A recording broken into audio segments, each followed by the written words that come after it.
ओम श्री शिवाय नमस्तुभ्यं। वंदे देव उमापतिं सुरगुरुं वंदे जगत्कारिणं वंदे पनांगभूषणं मृगधरं वंदे पशूनां पतिं। प्रिय मित्रों, भगवान शंकर के लिए कावड़ सावन मास में ही क्यों लाते हैं? भादवा या असोज के अंदर क्यों नहीं लाते? क्यों सावन मास इतना विशेष होता है? प्रिय मित्रों, सावन मास के अंदर भगवान शिव को ये अति प्रिय महीना होता है और इस महीने में भगवान शंकर का पूजन, रुद्राभिषेक और व्रत करने का विशेष फल भक्त को प्राप्त होते हैं।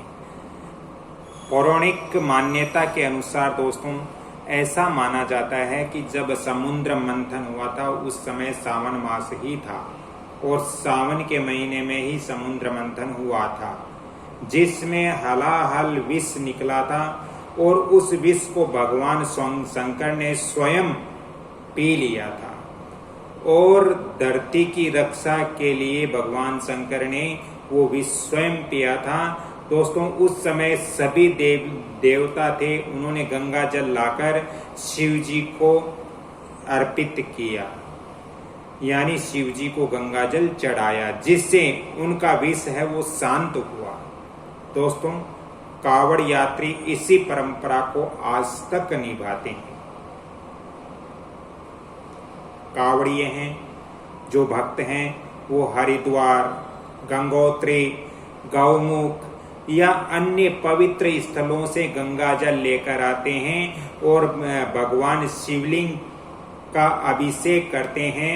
दोस्तों, पूजा शिव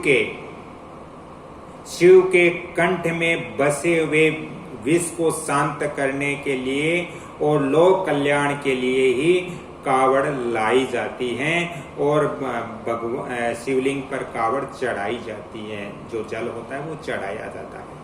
दोस्तों, सावन में बारिश का कारण जो हमारा वायुमंडल है वो शुद्ध रहता है, जिससे तपस्या और भक्ति करने का ये सबसे उत्तम मास माना गया है शास्त्रों के अंदर।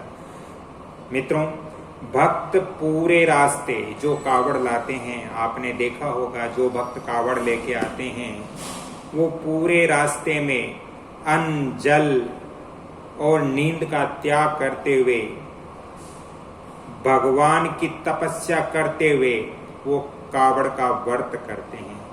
दोस्तों, जो भक्त भूखा प्यासा अन्न ग्रहण नहीं करता है, जल ग्रहण नहीं करता है, नींद का त्याग करता है, तो इसे कावड़ व्रत कहा जाता है। सावन में एक दिन की भक्ति अगर कोई भक्त कर ले तो ये माना जाता है कि 100 जन्मों का पाप उनका धुल जाता है। प्रिय मित्रों, कावड़ लाना सिर्फ परंपरा ही नहीं, शिव जी के प्रति श्रद्धा और त्याग और सेवा का भी प्रतीक होता है। इसलिए कावड़ लाना बहुत जरूरी होता है। दोस्तों, इस सावन मास में गंगा जल चढ़ाने से भगवान शिव जल्दी ही प्रसन्न होते हैं, क्योंकि वो भोलेनाथ हैं, बड़े भोले हैं। भक्त यदि थोड़ी सी भी सेवा तपस्या करते हैं तो वो उन पे प्रसन्न हो जाते हैं और उनको वरदान दे देते हैं। दोस्तों, सावन मास के अंदर भगवान शिव के ऊपर या शिवलिंग के ऊपर गंगा जल चढ़ाने से भगवान शिव जल्दी प्रसन्न होते हैं और उस भक्त की मनोकामना पूर्ण करते हैं। दोस्तों, कावड़ यात्रा में भक्त नियमों का पालन करता है। पैदल चलकर गंगा जल लाना, उपवास रखना, ये सभी भक्ति और उसकी आत्मा शुद्धि के लिए ये जरूरी होता है कि कावड़ लाना बहुत अच्छी चीज होती है, बहुत शुभ होता है। दोस्तों, सावन वो समय होता है जब भगवान शिव सबसे अधिक निकट भक्त के होते हैं। मित्रों, कुछ लोग के कमेंट्स आए कि सर हम वृद्ध अवस्था में हो गए गुरुजी, अब क्या हम कावड़ लाएंगे, कैसे लाएंगे। दोस्तों, कावड़ लाने के लिए या भक्ति करने के लिए हमेशा ध्यान रखना चाहिए कि भक्ति करने के लिए या कावड़ लाने के लिए उम्र मायना नहीं रखती है, न ही शरीर मायना रखता है। मायना रखता है तो सिर्फ एक चीज रखती है, वो रखते हैं सच्चे प्रेम और श्रद्धा को शिव कभी भी व्यर्थ नहीं जाने देते। एक मैं आपको छोटा सा यहाँ किस्सा सुना रहा हूँ। दोस्तों, एक गांव में गंगा और रामू नामक वृद्ध दाम्पत्य रहते थे। यानी गंगा और रामू पति पत्नी एक गांव के अंदर रहते थे। दोस्तों, उनकी उम्र करीबन 70 वर्ष के आसपास की थी, लेकिन उनका मन बिल्कुल 20 वर्ष के बच्चे का जैसे था। दोस्तों, दोनों हर साल साथ में जाते और कावड़ लेकर के आते, कावड़ यात्रा करते थे। एक बार कुछ लोगों ने उनको बोला कि अब आप बूढ़े हो गए, आपको कावड़ यात्रा में नहीं जाना चाहिए। लेकिन रामू बोलता है कि जब तक मेरी सांस चलेगी भोले के लिए जल लाता रहूंगा। दोनों चल पड़े कावड़ लेने के लिए। दोस्तों, रास्ता बहुत कठिन था, शरीर थक चुका था, लेकिन उनकी भक्ति के अंदर किसी प्रकार की रुकावट नहीं आई। दोस्तों, चलते एक स्थान पर रामू गिर गया और बेहोश हो गया। तब गंगा, उनकी पत्नी थी, वो रोने लगी और भगवान से करुणा करने लगी, भगवान से विनती करने लगी कि हे महादेव, मेरे रामू को बचाओ, हे करुणा निधान, हे शंभुनाथ, मेरे रामू को बचाओ। ऐसे वो घोर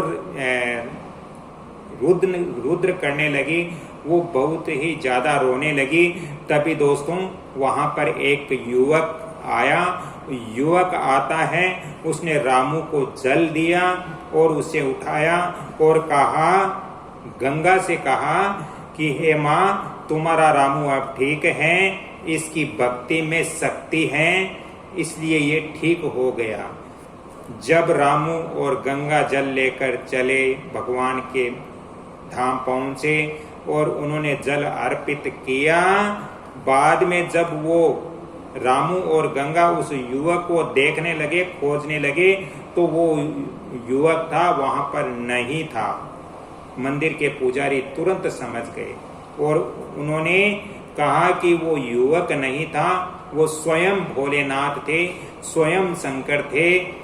इसलिए आप बड़े भाग्यशाली हो कि आपने भगवान शंकर के दर्शन किए। दोस्तों, इसीलिए कहा गया है कि भक्ति के लिए न उम्र देखी जाती है, न शरीर देखा जाता है, बस देखा जाता है तो सच्चा प्रेम, श्रद्धा और विश्वास ही आगे बढ़ाता है भक्ति के मार्ग में। तो आज मैंने इस वीडियो में बताया कि हम कावड़ है वो श्रावण मास के अंदर ही क्यों लाते हैं। भादवा, आसोज, कार्तिक अन्य भी मास होते हैं, साल में 11 मास और भी होते हैं, उसके अंदर क्यों नहीं लाते। दोस्तों, बहुत सारे भक्तों के कमेंट्स थे, इसलिए मैंने आज ये वीडियो बनाया है। अगर अच्छा लगा तो वीडियो को लाइक, शेयर, सब्सक्राइब जरूर कीजिए और बेल आइकन घंटी के निशान पर भी क्लिक कीजिए। जय श्री कृष्णा। ओम तत्पुरुषाय विद्महे महादेवाय धीमहि तनो रुद्र प्रचोदयात्। जय जय शंभु, जय जय भोलेनाथ, नमो नमः।